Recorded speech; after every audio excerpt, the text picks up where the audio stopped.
Hi, I'm Alan Chen, and this is my 30-second self-portrait.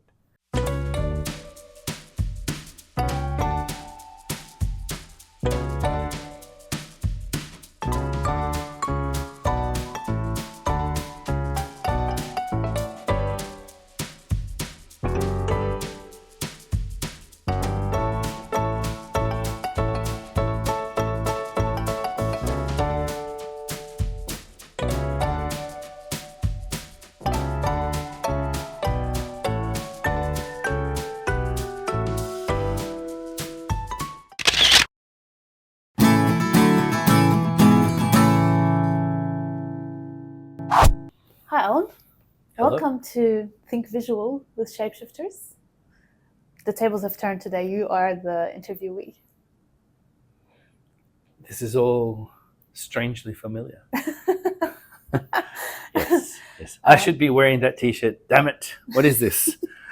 I specifically asked you not to so that there's a bit of differentiation today because usually you're the host, or for the past few ones you've been the host. So yes, but I think it also puts you in the mindset of you're not the one asking questions today. We'll see about that. Okay, are we going to include all of that in Quite possibly. Why not? Maybe, yeah. Okay. Give people a glimpse into what's actually going on behind the scenes. Yes. We seem all friendly and nice and happy, and actually we're crazy. It's a bit of a play. Yes. Okay, well, can you please start by telling us a little bit about your origin story? I think everyone knows you because you're the face of Think Visual. Am I? We do the meetups. We're the face of Think Visual, but we do the meetups. We bring other speakers. We've been doing this podcast series, but I think people are always curious about you, and they can see the incredible talent and superpower that you have. And I think it would be great to give them a little bit of a glimpse of where that comes from. Okay. A little bit of context. Okay. Yeah. Where do I begin? I think, well, for me, I would say it genuinely begins at, in my childhood, because I've kind of always known that I'm a visual person, always. So I recognized early on that I guess I kind of think differently. I recall probably some of my earliest memories of my teachers thinking that something was wrong with me. So I was schooled in the 80s. And even in kindergarten, I remember my teachers, well, my teacher in particular, she constantly told me to stop drawing. And I guess, in kindy, I don't exactly possess the words to explain that I'm not just drawing anything, and that some part of what I was doing is probably connected to what was going on. So I kind of always knew that I am a visual person, and as I started to grow up, I think it became a bit more of a conscious act slowly through school, and it was kind of hard going at the time because again, it was being schooled in the 80s. Seeing somebody approach work in a illustrative manner was a little bit weird for my teachers, and some took it better than others. Some people encouraged me and said, "This is great. I can see that this is." Like, I think in year one, my teacher, she was instrumental to me following the path of using visual thinking, and I think she could see then clearly that there was some kind of connection in my drawings. It wasn't just random doodles, and even though there was a lot of random doodles, there was a lot, but not all of it was random.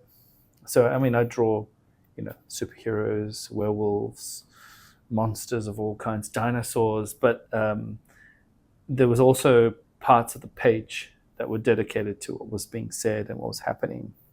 So, yeah, I was going to ask about that because when you say I'm a visual person, especially as a kid, like I think we all say we're visual, or a lot of people say they're visual people. And also almost all kids draw and doodle all the time. So what made you actually different? Like, was there anything that you felt was different?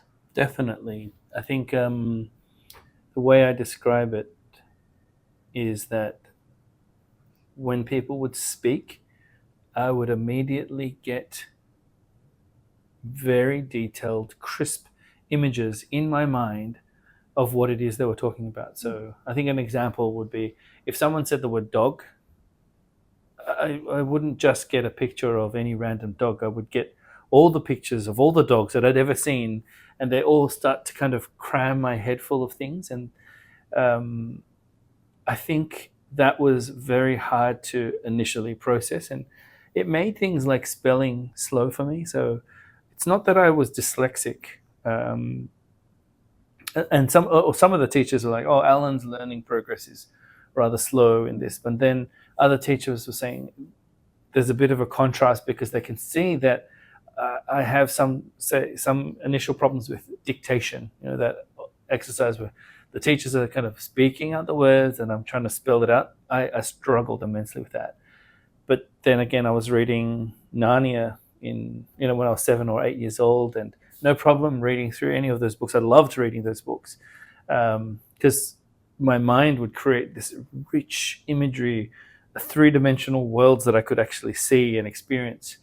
So I guess that was what was a little bit different. I could see everything that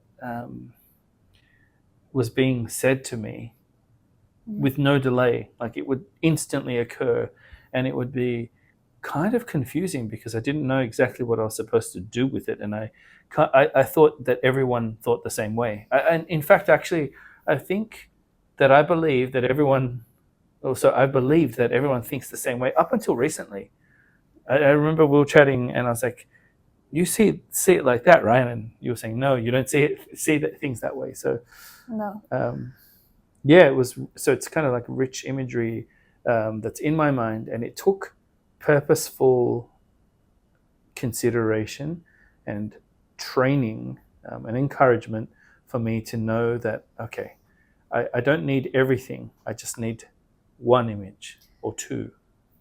Wow. So that must have taken a lot of practice and training. Yeah, it took me all of primary school, all of high school to get it right. And even in throughout high school, I didn't get it right. It was still kind of sporadic bursts. There was a bit more structure, but then when I went to fine arts school, studied fine arts at Sydney College of the Arts for a year, largely what we were doing was creating visual things, and it was helpful, but I think my mind was seeking more structure. And then when I heard about Enmore School of Design, I went there, the things that they were teaching me about composition, about layout, how to use typography, how to use color, and it just instantly made sense to me. I was like, oh, this is what I've been missing. It's like somebody gave me a toolkit and said, these are some of the tools that you need, and all of the crazy stuff that goes on in your mind can be made a little easier to manage, or can be tempered if you use these tools. And then from there, it became so much smoother for me. I was like, oh, there's this thing called page layouts, and I can now figure out where to place things on a page. And then when I eventually went to the film school to study, it seemed like everything flowed even more smoothly, because there they were specifically looking at visual storytelling. So, as a filmmaker, you are trained to look for and craft imagery that usually conveys highly complex story concepts, emotions. If you take any great film and you analyze them frame by frame, you can see so much information packed into one moment, into 1 second. There's just so many things happening, and film school really helped me then kind of put it all together in a way that was very, I guess, palatable in a way and accessible. Like more people could understand what I was talking about. That's amazing. Actually, you're talking about a type of neurodivergence, right? We've been talking a little bit more recently about aphantasia and hyperphantasia, and all that you've described in your experience, it's a type of neurodivergence. Is that correct? And yeah, that you want to talk a little bit about that?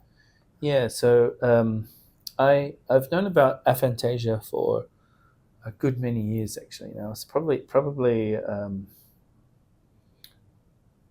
since the days of design college where you and I were starting to work together. I first came across it then. This would have been around the 2014, 2015 period. So I think I came across it then, and I'd never given that any thought before. Like I just assumed that everybody could see things the way I was seeing things. And then when I heard that there was this condition where people did not have the ability to see with their mind's eye, I was really surprised. I went, wow, there's different ways. And I guess it should have been obvious to me all this time because, of course, we don't all think alike. Thinking is a deeply personal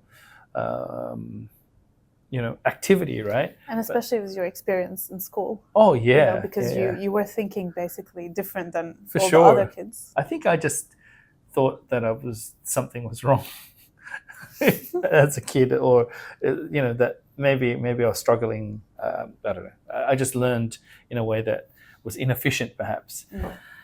And when I found out about aphantasia, it was kind of interesting. But aphantasia kind of opened my eyes because I was like, wow, there's this way of thinking that is so opposite of what I'm seeing. And actually, only in recent years did I find out about hyperphantasia. It's like in the last 2 years, and I thought, what's this? And when I read about hyperphantasia, something suddenly clicked. I suddenly realized that, I think this is the thing that I've been experiencing my whole life, which is, where you get very rich imagery in your head, so rich sometimes that it looks like it's right there. So it was kind of weird, and I as I said, I only recently found out about it. But hyperphantasia and aphantasia are two ends of a spectrum of thinking. Let's call it visual thinking, right? So one end you get the most extreme, vivid visualizations.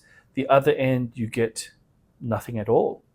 And so I'm on this. I don't know. I'm sure within hyperphantasia there's other extremes, but I'm on the hyperphantasia side of things, as in I get rich imagery. It's also context and subject specific. So some things give me more, some things give me less. It depends on familiarity. But yeah, it's an interesting neurodiverse way of thinking. It's not a disability. It's just a neurodiverse way of thinking. It's literally different ways of mental processing.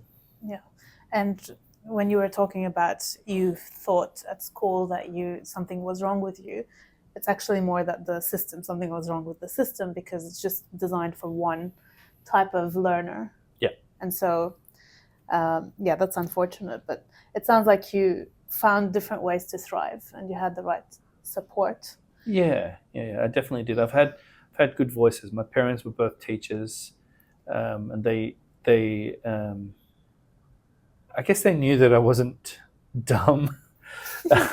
They used to always say to me, "Hey, look, if you learn differently, you've got to find the way you learn, and then learn that way, and then work that way. You can't just stay neutral and accept things the way they are. Be active." And I guess that those words, my mum and dad's words, always stayed in my head. Be active. Seek for what it is that you are that appeals to you, that helps you. And that makes a lot of sense. I mean, we're always talking about superpowers, and you got to find what's your strength and then just leverage that. So you studied filmmaking, and then How'd you get here? I guess through strange and unexpected means. I think the filmmaking side of things is a bit more direct in a way. Like, okay, so if you follow my trajectory, drawing all through school, then in uni doing fine arts for a year, pretty predictable, right? Then going to do graphic design and studying visual design, super helpful because it was like mastery of elements.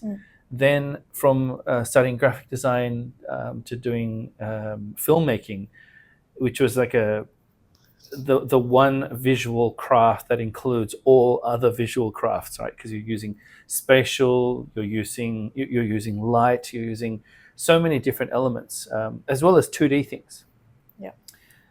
But from film school, I spent most of my creative career in filmmaking, probably 12 years of my creative career as an independent filmmaker. I worked on commercials, I worked on feature films, music videos, lots and lots of different things, just ads and fun creative stuff and all kinds of things. But one thing that was interesting is that all throughout my creative career, I was also teaching. I came across this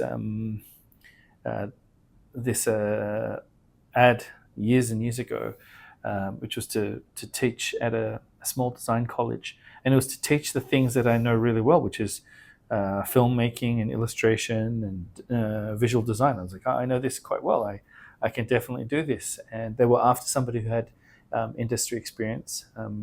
Back then it was Raffles KVB. And I went to teach there, and I had a great relationship with the people who were coordinating the courses and the program directors, and I guess they liked some of the stuff that I was doing there. And all through that time, there was this a nice tension between what I know to do intrinsically, and then how to explain it to others in a way that is repeatable. And I got lots of practice doing that. And it was towards the apex of that time that I got the opportunity to lead a design college. And that's when I got to work with you. And you know, that was a lot of fun. We had two good years together and taught lots of, you know, great students and build and design courses that we were very proud of. And then when that kind of chapter came to a close, I had this almost like a complete blank canvas of going anywhere. And it was, as I said, the closing period of that time, I was introduced into design consulting through you. I met people at Tobias, and then the time at Tobias that I spent, I was focusing on strategic design consulting through the lens of a visual communication practitioner. And I got to utilize my filmmaking skills. I got to utilize my live drawing skills, which I had honed, weirdly enough, through teaching others. I mean, I guess it's kind of predictable in a way, because you know, when we're teaching illustration, I have to annotate and illustrate what it is that I'm talking about. So I would always find myself drawing concepts, and the live drawing part was part and parcel with the teaching. And teaching I spent a long time doing. So at Tobias, I did the teaching bit, I did the filmmaking bit, I got to exercise my design mind on many different projects to think about things in different ways.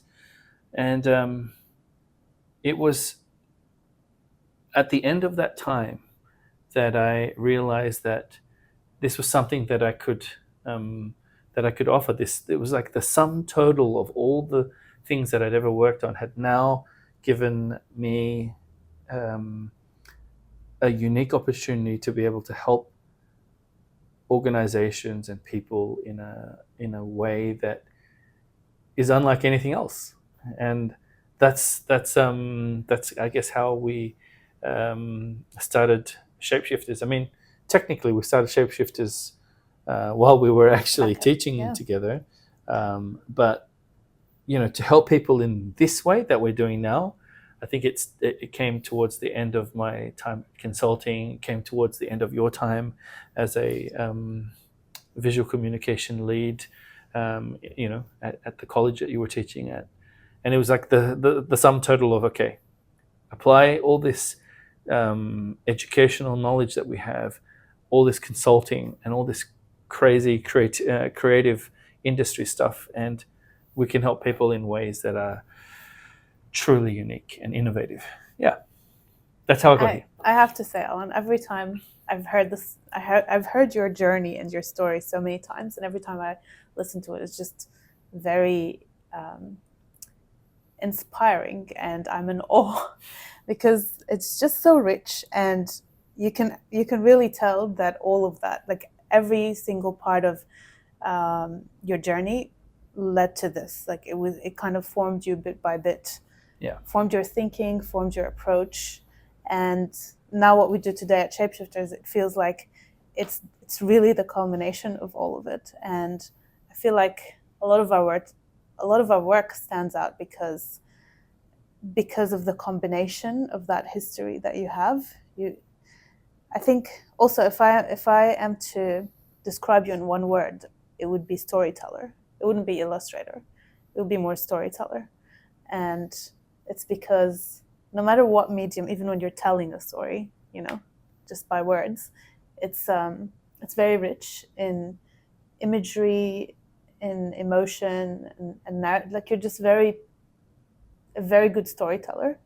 And when you combine that with your visual skills, it's very powerful. And I guess what I want to know is, based on all of that, like all of that crazy visual journey that you went through to really understand who you are as a visual thinker, how do you use it today, and how does what we do as Shapeshifters really reflect that? That's a great question. How I use visual thinking today is has definitely evolved a lot over time. I think I've become comfortable with knowing that my way of thinking can be of great benefit. So I think if you see me drawing, I'm thinking, and I'm kind of drawing all the time. So in conversations, at conferences, for myself, for other people, it's reflexive. So I guess the way I use it now is more purposeful. A lot of times I do things because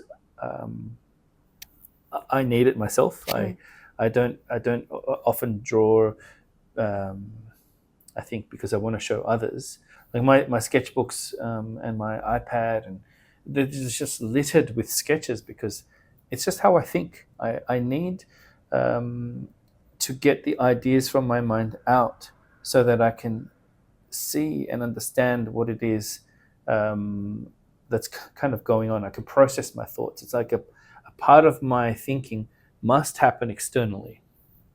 You also mentioned that it's not as appealing and amazing as it sounds. Yeah, I mean, hyperphantasia, I think, with any extremes, there are benefits and then there are challenges. I think the benefits are, I feel like there's basically nothing that I hear that doesn't produce visuals in my mind. There's always visuals.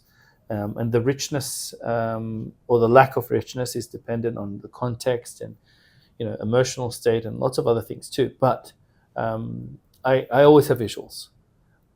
The challenges are trying to manage what goes on in my mind, and also there are certain things that are harder for me to, I guess, let go of in some way. So extremely emotional moments, traumas, they're very vivid in my mind. I can hear the sounds, and I can see so richly. It's kind of, in some ways, it's kind of hard to shake off. Um, and it requires active work. So I can't just kind of let it be. I actually have to think about it intentionally and find ways to process the thoughts in my mind. It's also like, I think I mentioned this to you before. As a filmmaker, whenever I was thinking about stories and narratives, if I didn't start writing them out and if I didn't film them, they would gnaw at my mind constantly. As in, there's this constant pressure on my brain. It was like if they didn't come out on paper or on film, they would eat me up alive in some way. So sometimes it can be overwhelming, but I guess that's what it kind of comes with the territory of being able to see things with extreme vividness. The benefits are I can kind of prototype anything on the spot, like really, really quickly. But the downsides are sometimes it's too much. So I guess over the years I've just learned to kind of balance that. But it does make our work at Shapeshifters really different, because you process things visually too, slightly different than me. And I think that the different ways that we do that makes our work really special, because when people work with us, there's a lot of transparency. It's open. You can see what's going on. I'm not hiding behind screens. You are literally seeing my thoughts and your conversation meld together in front of your eyes with nothing to hide. Like it's a lot of, I think it builds trust. It builds connection with people. It also saves time. You're referring to the co-design approach that we use, where we're basically live sketching, or you're usually live sketching, I'm talking, with clients, so that we can get to the results quicker. I think so. I mean, one thing that I'd love people to know is that it can work both ways. I can do the question asking, and you can do the sketching. I think the reason we kind of typically go with that is it's the lowest point of resistance. It's quite easy. You're very inquisitive and you love to ask questions, and I'm very illustrative because I think that way. So it's very natural that we just go, okay, default is that, but we can comfortably swap. So yes, I'm thinking about the co-design, but I'm also thinking about whenever we communicate and work with people, even if it's not during a co-design session, the visuals that we're creating, they're an extension of the conversations and the trust that we've built. Rarely do I feel like there's any surprises. It's as in, it's not that people aren't surprised with the things. It's more like they did not see something that they didn't help or have a hand in creating. Yeah, we're literally bringing them along on the journey, because they can see the very, very roughest sketch, but it's actually their ideas coming on paper. So it's very personal for them. So they're right there from the beginning. And I think the finesse, the finish that we create, it's kind of it's a nice thing that we bring because of the experience that we have.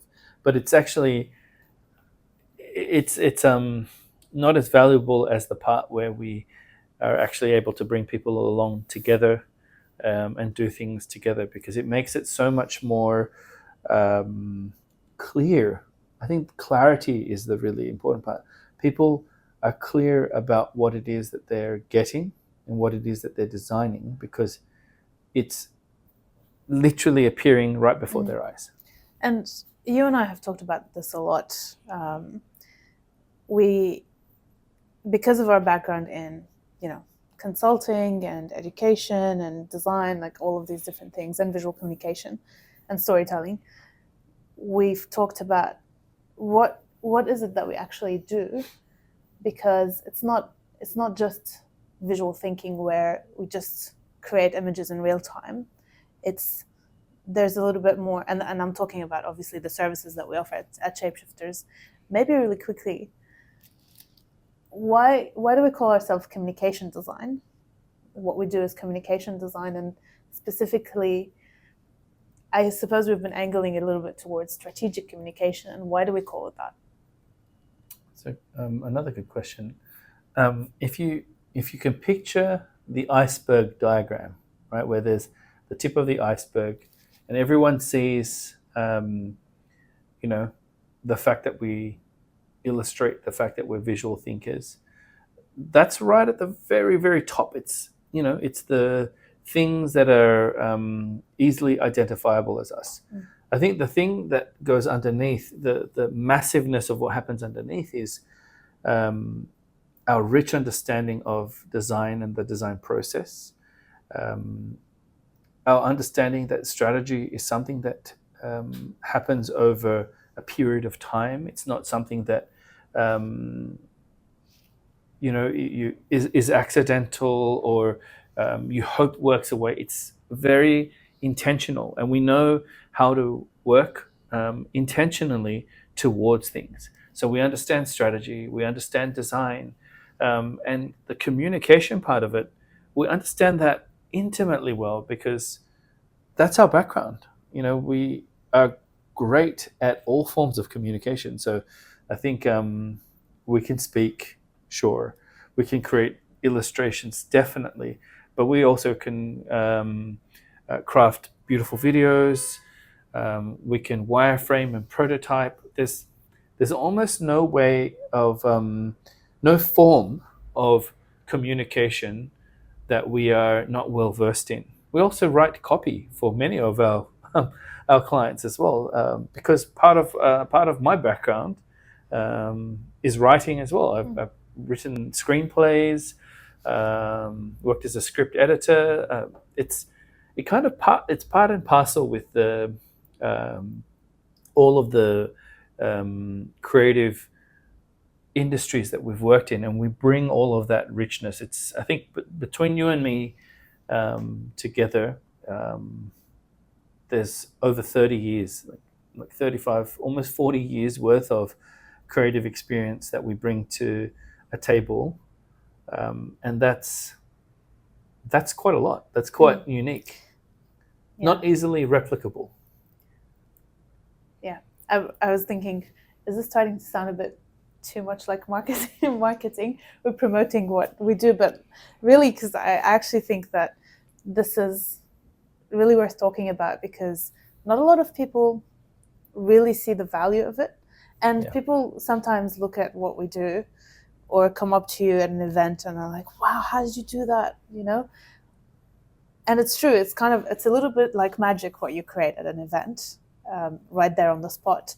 But the other part of it is when we're talking to a business or a team, and then we hear the struggles they're having.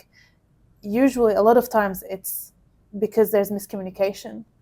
And a lot of times we immediately can see that miscommunication can be resolved pretty easily through visual communication, because it's the way that we communicate intuitively with each other, but also it kind of removes barriers, right? It simplifies complexity. And now I'm starting to sound a bit jargon. I think it's no accident that it's visuals that we use, because here's the thing.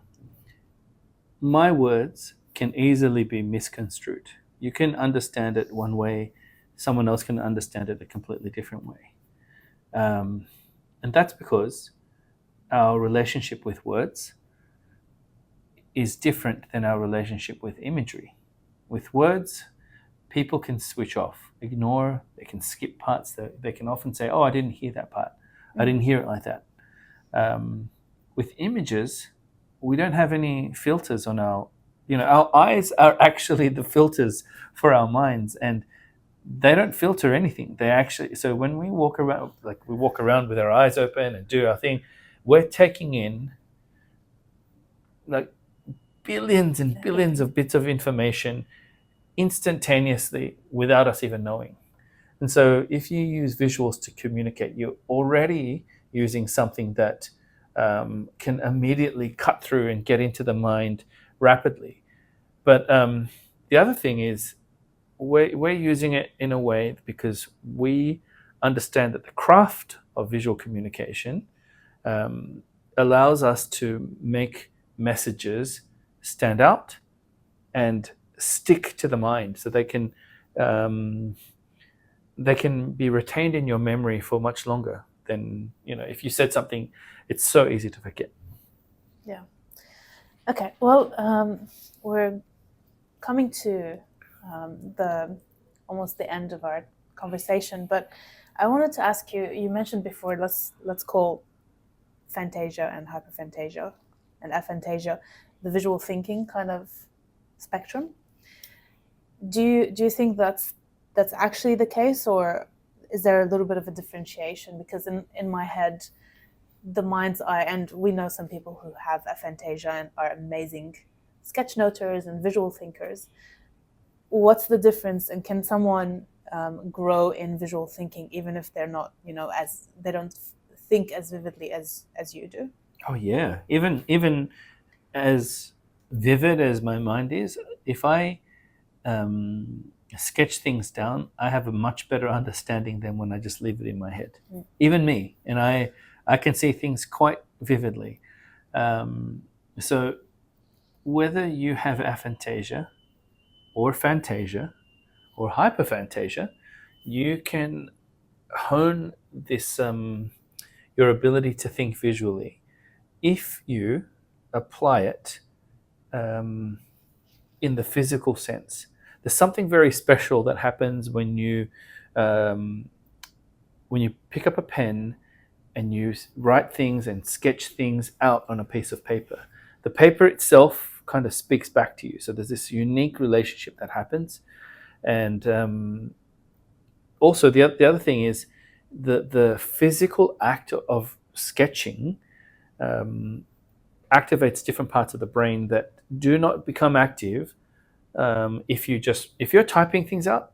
Those parts of the brains, that part of the brain is not active. It's called the parietal lobe. So when you're sketching, the parietal lobe is activated, and it's the language center of your mind. It's the cognition part of your mind. So you are enhancing your memory, allowing your brain to process things from more angles, and then creating a deeper connection to the knowledge that you are absorbing and listening to. So anyone can get better. It doesn't matter which part of the spectrum they sit on, they can actually improve their visual thinking ability. It doesn't matter if you have hyperphantasia or aphantasia, you can definitely improve. And I'm proof of that. I've got better and better slowly over time, and it's I would recommend it to everybody. Yeah. So what do you have any tips that you can give to someone who's never sketched before, doesn't hold a pen, maybe only types on the computer? Start small, start short. Like don't spend too long on things. Even if you just doodle while you're on the phone for 30 seconds to 1 minute, it's better than if you just put it off and you're waiting for this. I'm going to wait for this creative time where I'm going to start sketching and I'm going to work on my abilities. Don't do that. Just little bit by little bit. Just do a little bit every day. And if you can squeeze in a tiny bit every single day, it has this compounding effect. Like you will build muscle memory. It's like, honestly, visual thinking is more so like driving and riding a bike than a really fine skill. It's more like a general skill that improves and is enhanced with little practice each day. Yeah, well, I mean, we talk about it as a visual language, right? Yeah. And the more you've got a grasp of that language, the more you can write and communicate with it. That's right. Yeah. So you got to use it or lose it. Okay, one last tip to someone who is a visual thinker. They love to sketch and think on paper, but doesn't know where to take it from there. And also is maybe busy with work and things like that. Can they bring that in to their work or life? Yeah, don't wait for permission. If you're somebody who already has a bit of skill, just do it and apply it wherever you are, however you can. So lowest common denominator. There's no tool that is truly required other than a piece of paper and a pencil. Nothing fancier. Like the tools that you need, you can either obtain for free or cost less than $1. So they're super cheap, super accessible, and apply it anywhere, like in any context you can. I guess the other tips I would say is we have a pretty cool little course. You should go and do that. Yep. It's called Think Visual. So that one's pretty comprehensive. It's like a great little way for people to start off their journey, but it's also good for people who already have some skills and just want to hone. Yep. So yeah, I would just look. I mean, I would say the bottom line is just start, just apply it. Apply it as soon as you can, wherever you are. I was also thinking, come to our meetup because definitely. everyone there is sketching. No one is. It's quite a safe place, and we just have fun. Yeah, and imagine being in a room with 50 other people, or so, who are all sketching and trying it out. You'll feel encouraged because no one there is judging how you look or how it is that how the visual is that you've created. In fact, the opposite is true. People are just really kind of bring you on board, and if you want encouragement, if you want feedback, if you want ideas, if you want techniques, you just have to look over your shoulder and you'll see someone doing something interesting in a way that you probably didn't expect. I've been doing this with you, Jenna, for now a year, and there's still ways that I see that surprise me. So it's pretty cool. People should come along for sure. Yeah, for sure. Well, thanks, Alan. Where can people find you if they want to follow what you do and get more or know more about what you do? I think LinkedIn's probably the best place. I post quite a bit on LinkedIn. Yep. I don't post as much on my Instagram except for during Inktober. So my Instagram is FableUs. So, but we'll include that in the show notes. We'll include that in the show notes. Obviously, the Shapeshifters website, but the LinkedIn's probably the best place. And yeah, I regularly post thoughts, articles, video links, drawings, that kind of thing. And if they want to meet you in person, they can come to the Think Visual Come meetup. to Think Visual or Sydney Design Thinking. Sydney Design Thinking as well. Great. Yeah. Well, thank you so much for your time today, Alan. Of course. You're welcome.